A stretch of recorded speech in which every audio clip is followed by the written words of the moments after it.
किसी गांव में एक सेठ रहता था। उसका एक ही बेटा था जो व्यापार के काम से परदेश गया हुआ था। सेठ की बहू एक दिन कुएं पर पानी भरने गई हुई थी। घड़ा जब भर गया तो उसे उठाकर कुएं के ऊपर रख दिया और अपना हाथ मुंह धोने लगी। तभी कहीं से 4 राहगीर वहां आ पहुंचे। एक राहगीर बोला, बहन, मैं बहुत प्यासा हूँ, क्या मुझे पानी पिला दोगी? सेठ की बहू को पानी पिलाने में थोड़ी झिझक महसूस हुई, क्योंकि उस समय उसने कम कपड़े पहने हुए थे। उसके पास लोटा या गिलास भी नहीं था जिससे वह पानी पिला देती। इसी कारण वहाँ उन राहगीरों को पानी पिलाना उसे ठीक नहीं लगा। बहू ने उनसे पूछा, आप लोग कौन हो? राहगीर ने कहा, मैं एक यात्री हूँ। बहू बोली, यात्री तो संसार में केवल 2 ही होते हैं। आप उन दोनों में से कौन हैं? अगर आपने मेरे इस सवाल का सही जवाब दे दिया तो मैं आपको पानी पिला दूंगी, नहीं तो मैं पानी नहीं पिलाऊंगी। बेचारा राहगीर उसकी बात का कोई जवाब नहीं दे पाया। तभी दूसरे राहगीर ने पानी पिलाने की विनती की। बहू ने दूसरे राहगीर से पूछा, अच्छा, तो आप बताइए कि आप कौन हैं? दूसरा राहगीर तुरंत बोला, मैं तो एक गरीब आदमी हूँ। सेठ की बहू बोली, भैया, गरीब तो केवल 2 ही होते हैं, आप उनमें से कौन हैं? प्रश्न सुनकर दूसरा राहगीर चकरा गया। उसको कोई जवाब नहीं सूझा तो वह भी चुपचाप हट गया। तीसरा राहगीर बोला, बहन, मुझे बहुत प्यास लगी है, ईश्वर के लिए तुम मुझे पानी पिला दो। बहू ने पूछा, अब आप कौन है? तीसरा राहगीर बोला, बहन, मैं तो एक अनपढ़ गवार हूँ। यह सुनकर बहू बोली, अरे भाई, अनपढ़ गवार तो इस संसार में बस 2 ही होते हैं, आप उसमें से कौन है? बेचारा तीसरा राहगीर भी कुछ बोल नहीं पाया। अंत में चौथा राहगीर आगे आया और बोला, बहन, मेहरबानी करके मुझे पानी पिला दो। प्यासे को पानी पिलाना तो बड़े पुण्य का काम होता है। सेठ की बहू बड़ी ही चतुर और होशियार थी। उसने चौथे राहगीर से पूछा, अब आप कौन हैं? वह राहगीर अपनी खीस छिपाते हुए बोला, मैं तो बहन बड़ा ही मूर्ख हूँ। बहू ने कहा, मूर्ख तो संसार में केवल 2 ही होते हैं, आप उनमें से कौन हैं? वह बेचारा भी उसके प्रश्न का उत्तर नहीं दे सका। चारों पानी पिए बगैर ही वहाँ से जाने लगे। तो बहू बोली, यहाँ से थोड़ी ही दूर पर मेरा घर है, आप लोग कृपया वहीं चलिए, मैं आप लोगों को पानी पिला दूंगी। चारों राहगीर उसके घर की तरफ चल पड़े। बहू ने इसी बीच पानी का घड़ा उठाया और छोटे रास्ते से अपने घर पहुंची। उसने घड़ा रख दिया और अपने कपड़े ठीक तरह से पहन लिए। इतने में वे चारों राहगीर उसके घर पर पहुंच गए। बहू ने उन सभी को गुड़ दिया और पानी पिलाया। पानी पीने के बाद वे राहगीर अपनी राह पर चल पड़े। सेठ उस समय घर में एक तरफ बैठा ये सब देख रहा था। उसे बड़ा दुख हुआ। वह सोचने लगा, इसका पति तो व्यापार करने के लिए परदेश गया है और ये उसकी गैर हाजिरी में पराये मर्दों को घर बुलाती है, उनके साथ हंसती बोलती हैं। इसे तो मेरा ही लिहाज नहीं है। यह सब देख अगर मैं चुप रह गया तो आगे से इसकी हिम्मत और बढ़ जाएगी। मेरे सामने इसे किसी से बोलते बतियाते शर्म नहीं आती तो मेरे पीछे न जाने क्या क्या करती होगी। फिर एक यह भी बीमारी कोई अपने आप ठीक नहीं होती, उसके लिए वैद्य के पास जाना पड़ता है। क्यों न इसका फैसला राजा पर ही छोड़ दूँ। यही सोचता वह सीधा राजा के पास जा पहुँचा और अपनी परेशानी बताई।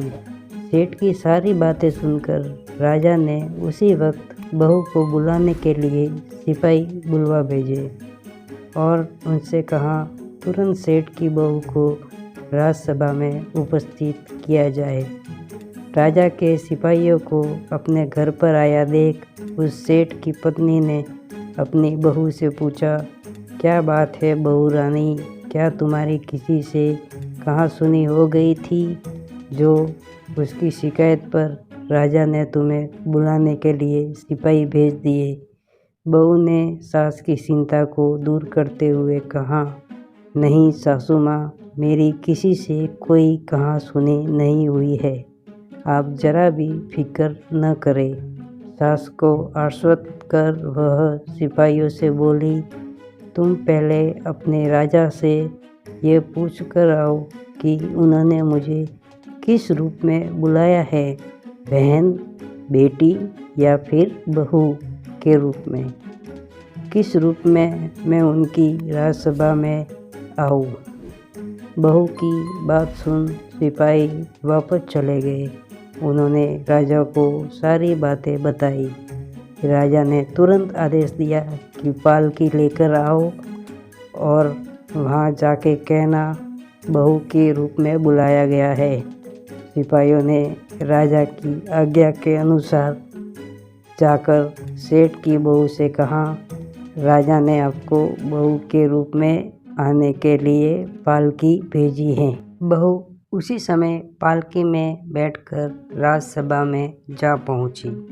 राजा ने बहू से पूछा, तुम दूसरे पुरुषों को घर क्यों बुला लाई जबकि तुम्हारा पति घर पर नहीं है। बहू बोली, महाराज, मैंने तो केवल कर्तव्य का पालन किया। प्यासे पति को पानी पिलाना कोई अपराध नहीं है, यह हर गृहिणी का कर्तव्य है। जब मैं कुएं पर पानी भरने गई थी तब तन पर मेरे कपड़े अजनबियों के सम्मुख उपस्थित होने के अनुरूप नहीं थे। इसी कारण उन राहगीरों को कुएं पर पानी नहीं पिलाया। उन्हें बड़ी प्यास लगी थी और मैं उन्हें पानी पिलाना चाहती थी, इसलिए उनसे मैंने मुश्किल प्रश्न पूछे और जब वे उनका उत्तर नहीं दे पाए तो उन्हें घर बुला लाई। घर पहुंचकर ही उन्हें पानी पिलाना उचित समझा। राजा को बहू की बात ठीक लगी।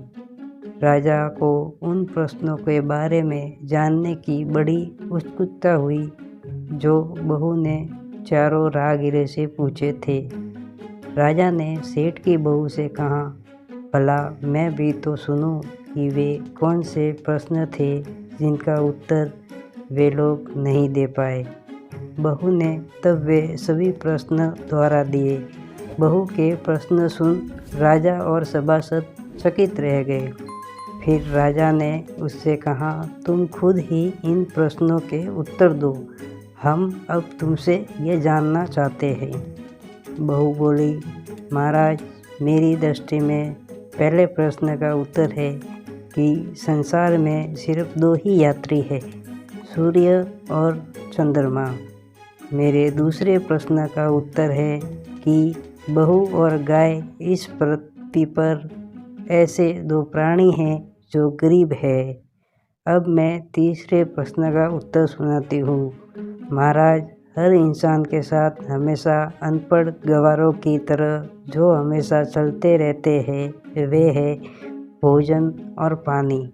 सोते आदमी ने कहा था कि वह मूर्ख है और जब मैंने उससे पूछा कि मूर्ख तो दो ही होते हैं, तुम उसमें से कौन से मूर्ख हो, तो वह उत्तर नहीं दे पाया।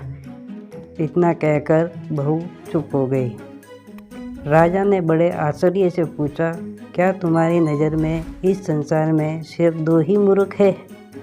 बहू ने कहा, हाँ महाराज, इस घड़ी इस समय मेरी नज़र में सिर्फ दो ही मूर्ख है। राजा ने कहा, तुरंत बतलाओ कि वे दो मूर्ख कौन है। इस पर बहू बोली, महाराज, मेरी जान बख्श दी जाए तो मैं इसका उत्तर दूँ। राजा को बड़ी उत्सुकता हुई कि यह जानने की कि वो मूर्ख कौन है। सो उसने तुरंत बहू से कह दिया, तुम निसंकोच होकर कहो, हम वचन देते हैं तुम्हें कोई सज़ा नहीं दी जाएगी। बहू बोली, महाराज मेरे सामने इस वक्त बस 2 ही मूर्ख है। फिर अपने ससुर की ओर हाथ जोड़कर कहने लगी, पहले मूर्ख तो मेरे ससुर जी है जो पूरी बात जाने बिना ही अपनी बहू की शिकायत राज दरबार में की। अगर इन्हें शक हुआ ही था तो यह पहले मुझसे पूछ तो लेते, मैं खुद ही इन्हें सारी बातें बता देती। इस तरह घर परिवार की बेइज्जती तो नहीं होती। ससुर को अपनी गलती का एहसास हुआ। उसने बहू से माफ़ी मांगी। बहू चुप रही। राजा ने तब पूछा, और दूसरा मूर्ख कौन है? बहू ने कहा, दूसरा मूर्ख खुद इस राज्य का राजा है, जिसने अपनी बहू की मान मर्यादा का जरा भी ख्याल नहीं किया और सोचे समझे बिना ही बहू को भरी राजसभा में बुलवा लिया। बहू की बात सुनकर राजा पहले तो क्रोध से आग बबूला हो गया, परंतु तभी सारी बातें उसकी समझ में आ गई। समझ में आने पर राजा ने बहू को उसकी समझदारी और चतुराई की सराहना करते हुए ढेर सारे उपहार दिए, पुरस्कार दिए और सम्मान सहित उसे विदा किया। वीडियो देखने के लिए आप सबका धन्यवाद दोस्तों। हमारे चैनल को सब्सक्राइब करो।